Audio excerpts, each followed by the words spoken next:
I see you're still breathing. Welcome to everyone they swore would vanish, the faces they promised to make disappear, the voices they guaranteed would never speak again. Welcome to you, the puzzle they couldn't crack, the force that shattered every calculation they made. They had it all, right? They had attorneys with folders full of destruction, influence that could whisper into ears and ruin lives, an entire ecosystem of people ready to fabricate whatever story they needed. Money you couldn't fathom, and a strategy so meticulous they believed it was unbeatable. And what did you possess? Absolutely nothing except that single action, that singular instant, that one choice that reversed everything and forced them to consume themselves while hunting you down. Let's examine what actually unfolded here, because the reality is so much crueler and so much more magnificent than anyone is willing to confess. They didn't just want victory over you. They wanted to eliminate every trace of your existence, to engineer a reality where searching for your name would yield emptiness. They wanted you wiped from memory, eliminated from history, as if you were never real at all, as if you were merely a nightmare they could escape by opening their eyes. They mobilized their complete war machine, their attorneys composing documents, their influence making arrangements, their ecosystem manufacturing narratives, all engineered to make you vanish. And here's the detail that will torment them eternally. While attempting to annihilate you, they revealed every single fracture in their own structure, every fabrication they'd constructed their kingdom on, every vulnerability they'd concealed behind wealth and power. You understand? They committed a fatal error, one that individuals intoxicated by authority always commit. They presumed you would battle them on their battlefield, in their venues, by their regulations, speaking their dialect. They anticipated you'd spiral, flail, plead for compassion, retain your own attorneys, and attempt to compete resource for resource. They had prepared for that confrontation. They had readied for that campaign. They had tactics and alternative approaches and safeguards. But you executed something they never anticipated. Something so elementary and so annihilating that it paralyzed their entire machine. You didn't counterattack. You didn't shield yourself. You didn't attempt to mirror their intensity or confront them in their domain. You simply existed, visibly, genuinely, openly, and allowed them to annihilate themselves in their frenzy to eliminate you. That action, that rejection to participate in their contest, it was lethal accuracy disguised as capitulation. While they were investing fortunes, constructing arguments, you were constructing something they couldn't reach, reality. While they were orchestrating assaults through their ecosystem, you were generating something they couldn't contaminate, genuineness. While their attorneys were composing intimidations, you were conducting your existence so publicly, so undeniably, so recorded, that every fabrication they manufactured about you could be verified instantly. And gradually, agonizingly, publicly, their complete infrastructure began to disintegrate under the mass of its own dishonesty. Their influence started withdrawing, not wanting association with such transparent desperation. Their ecosystem began to splinter as individuals realized they'd been manipulated for combat against someone who wasn't even resisting. Here's what they failed to comprehend about strength. Authentic strength doesn't require defense. Authentic strength doesn't require attorneys or influence or ecosystems or money, because authentic strength is merely the capacity to exist as yourself, while others deplete themselves attempting to transform you into something else. They possessed organizational strength, the variety that appears formidable in documents, the variety that generates fear, the variety that typically succeeds. But you possess something far more frightening. You had nothing remaining to sacrifice, nothing remaining to conceal, nothing remaining to safeguard, and an individual with nothing to sacrifice is the most lethal adversary in any conflict because they cannot be intimidated, they cannot be purchased, they cannot be dominated. All you needed to do was remain there and be precisely who you were, and their complete kingdom collapsed attempting to strike you down.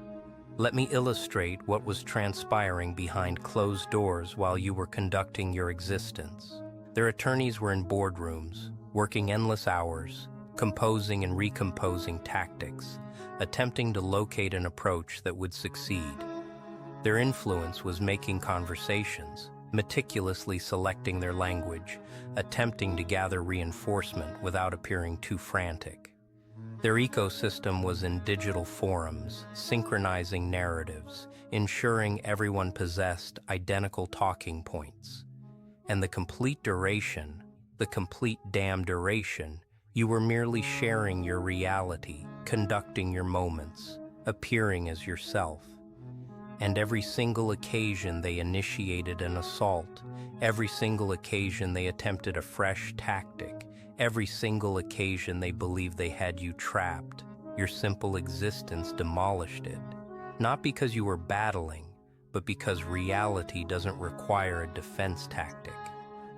Now, let's examine the precise instant when you executed that action, when you performed that thing that transformed everything. Perhaps you don't even recall it as meaningful. Perhaps to you it was merely another moment, another choice, another movement forward. But to them, it was the catastrophe that collapsed their monument. Perhaps you chose to speak openly about something they wanted silenced, not in fury or vengeance, but merely as your reality. Perhaps you departed from a circumstance they anticipated you'd desperately hold on to, carrying your dignity with you when they believed you'd grovel to remain. Perhaps you constructed something fresh when they believed they'd destroyed your capacity to generate. Perhaps you absolved them publicly when they anticipated you to retaliate, neutralizing their complete victim storyline. Whatever that action was, it possessed one commonality. It was genuine. And genuineness is poison to individuals who exist behind facades. The attorneys began recognizing it initially, the manner their argument was constructed on shifting ground. Every testimony exposed more contradictions in the opposing narrative. Every file they generated possessed timestamps that failed to correspond. Every witness they summoned contradicted the prior one. The attorneys, experts who'd executed this countless times, began developing that expression in their vision, that awareness that they were on the incorrect side of reality and no quantity of legal manipulation was going to alter physics. Some of them began discreetly advocating resolution, proposing perhaps this wasn't the confrontation to select. Others simply began responding to communications slower, documenting fewer hours, discovering reasons to withdraw, because attorneys might be soldiers for hire. But even soldiers for hire recognize when they're being requested to defend the unjustifiable.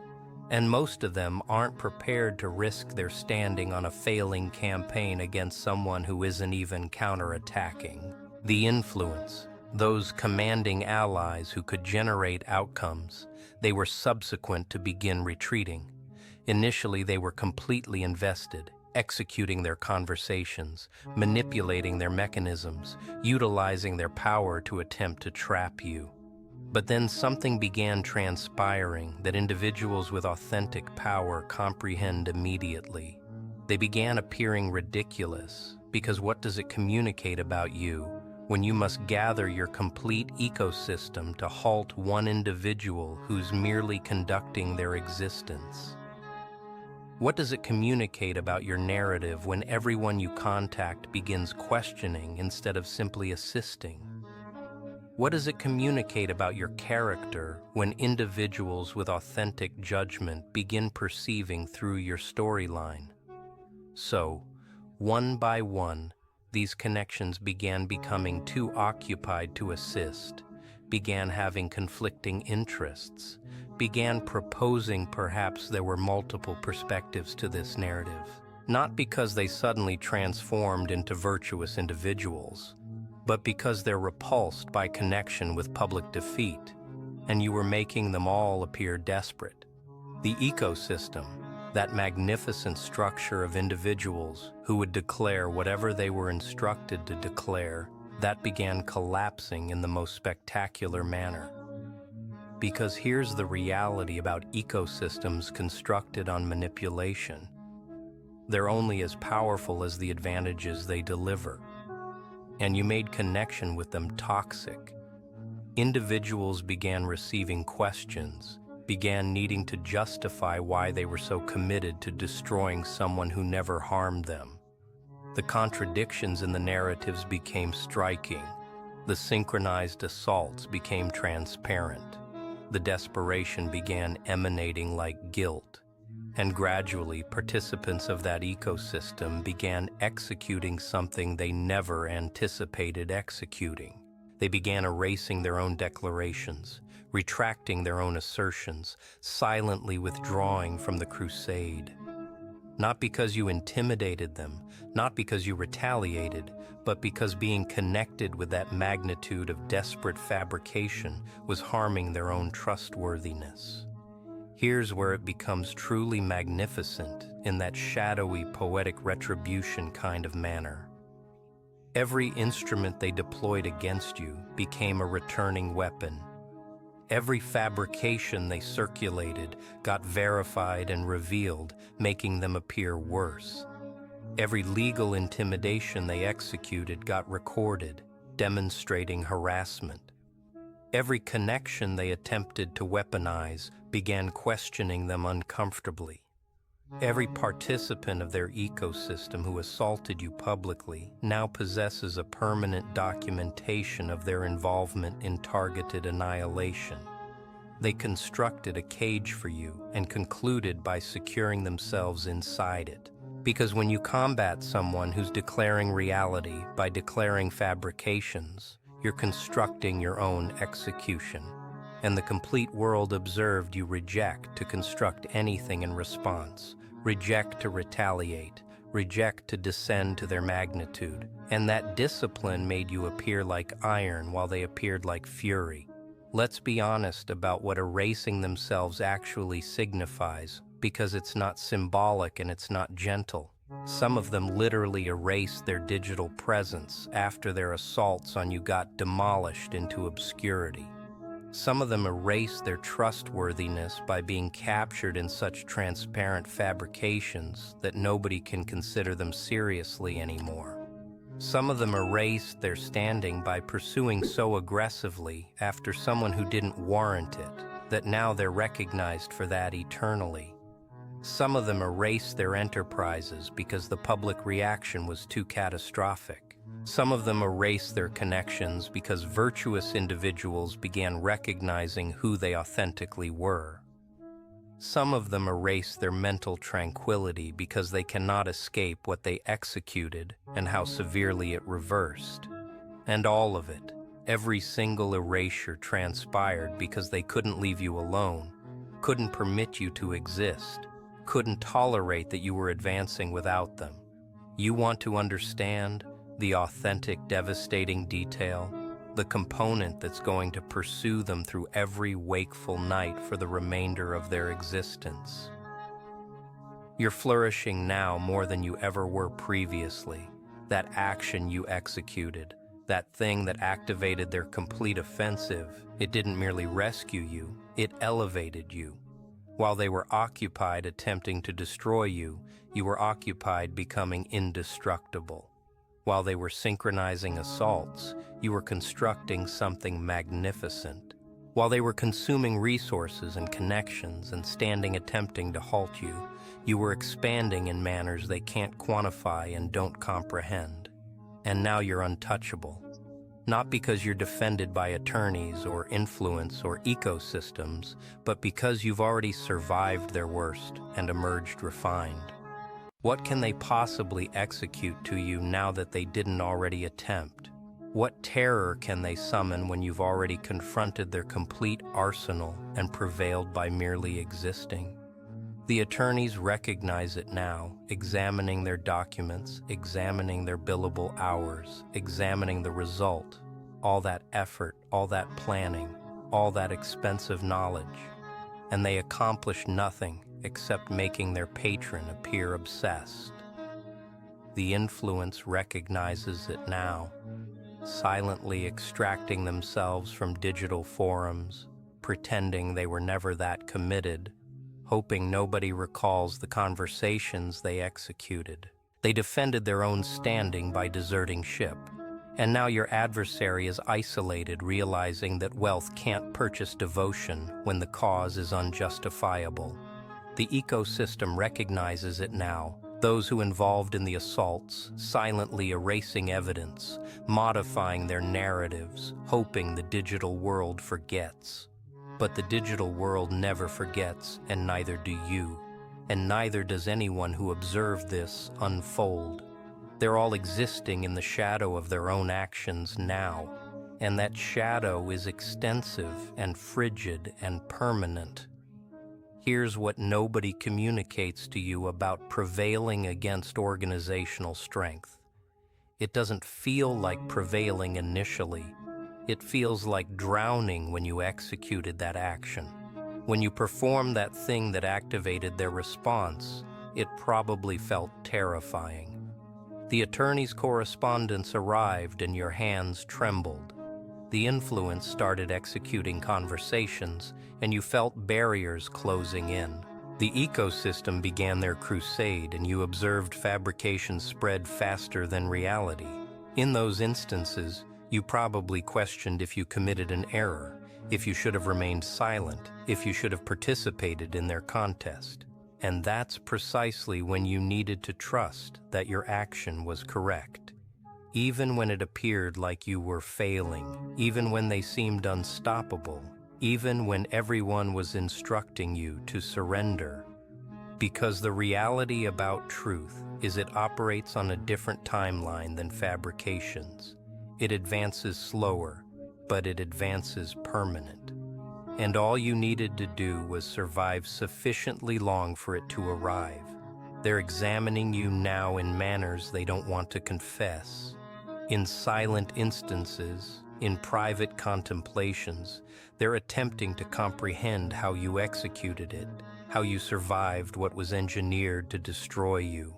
They're analyzing that action, that choice, that instant when you should have shattered but didn't, and they can't decipher it because they're searching for a deception, a plan, a method, when the answer is so much simpler and so much more frightening to individuals like them. You were merely yourself. You declared reality. You didn't require their validation or fear their rejection. That's not a plan they can neutralize because it's not a plan at all. It's integrity. And integrity is invisible to individuals who've invested their existences participating in contests. They're attempting to reverse engineer genuineness. And it's like attempting to fabricate authentic laughter. Everyone can distinguish it's not authentic. Let me communicate to you what you appear like to them now, because perspective matters, and you should understand the perspective from their position. You appear like a phantom that won't expire, a complication that won't resolve, a narrative that won't conclude the manner they composed it. You appear like their greatest defeat, the one that escaped, the confrontation they failed despite possessing every advantage. You appear like evidence of their incompetence, demonstration that wealth and influence and ecosystems can't defeat simple reality. You appear like a warning to others. Don't attempt what they attempted. Don't pursue someone like that. Don't commit the same error. And most of all, most agonizingly, most unforgivably, you appear content. You appear like you've advanced, like you're flourishing, like their complete offensive was merely a minor disturbance in your narrative, and that might be the most devastating thing of all. We must examine the precise anatomy of their self-erasure because it's important to comprehend how comprehensive their defeat was. Financially, they bled resources on a confrontation they couldn't prevail. Wealth that could have constructed something now consumed by attorneys and PR and damage management. Socially, they incinerated bridges with individuals who recognized what they were executing and wanted no involvement. Isolation they generated through their own actions professionally. They're now connected with this defeat, this desperate offensive, this public collapse. And standing is currency they can't recover emotionally. They're confined in obsession, still contemplating you, still analyzing what failed, still incapable to release while you've already advanced, spiritually, morally, whatever you want to identify it. They understand what they executed. They understand it was incorrect. And that understanding exists in them now eternally, consuming them from inside. The magnificent irony, the poetic retribution that makes this complete thing feel composed by karma itself, is that they generated precisely what they feared. They were frightened of you declaring your reality, so they assaulted you, which made your reality more credible and more significant. They were frightened of you gaining reinforcement, so they isolated you, which made individuals sympathetic to you. They were frightened of you advancing, so they continued pursuing you, which demonstrated you were a threat and made you stronger. They were frightened of appearing weak, so they brought overwhelming force, which made them appear terrified. Everything they executed to halt you accelerated precisely what they were attempting to prevent, like attempting to extinguish flames with gasoline, like attempting to bury a seed that was engineered to expand through concrete. Now let's address the elephant in the space: absolution. Individuals are going to instruct you that you must absolve them, that retaining this will harm you, that you must release it for your own tranquility. And perhaps that's accurate. Perhaps absolution is a component of your journey. But let's be transparent about what absolution doesn't signify. Absolution doesn't signify pretending it didn't transpire. Absolution doesn't signify granting them access to you again. Absolution doesn't signify making yourself diminished so they feel comfortable. Absolution doesn't signify carrying their guilt for them. Absolution, authentic absolution, signifies you release the expectation that they'll ever comprehend what they executed. You halt waiting for an apology that won't arrive. You liberate yourself from the requirement for them to acknowledge your agony, but you don't need to absolve them for their benefit, only for yours, and only when you're prepared and only on your conditions. They're in a unique variety of torment now. The variety that appears normal from outside but feels like torture from inside. They awaken and verify to observe what you're executing, if you've referenced them, if you're still influenced by them.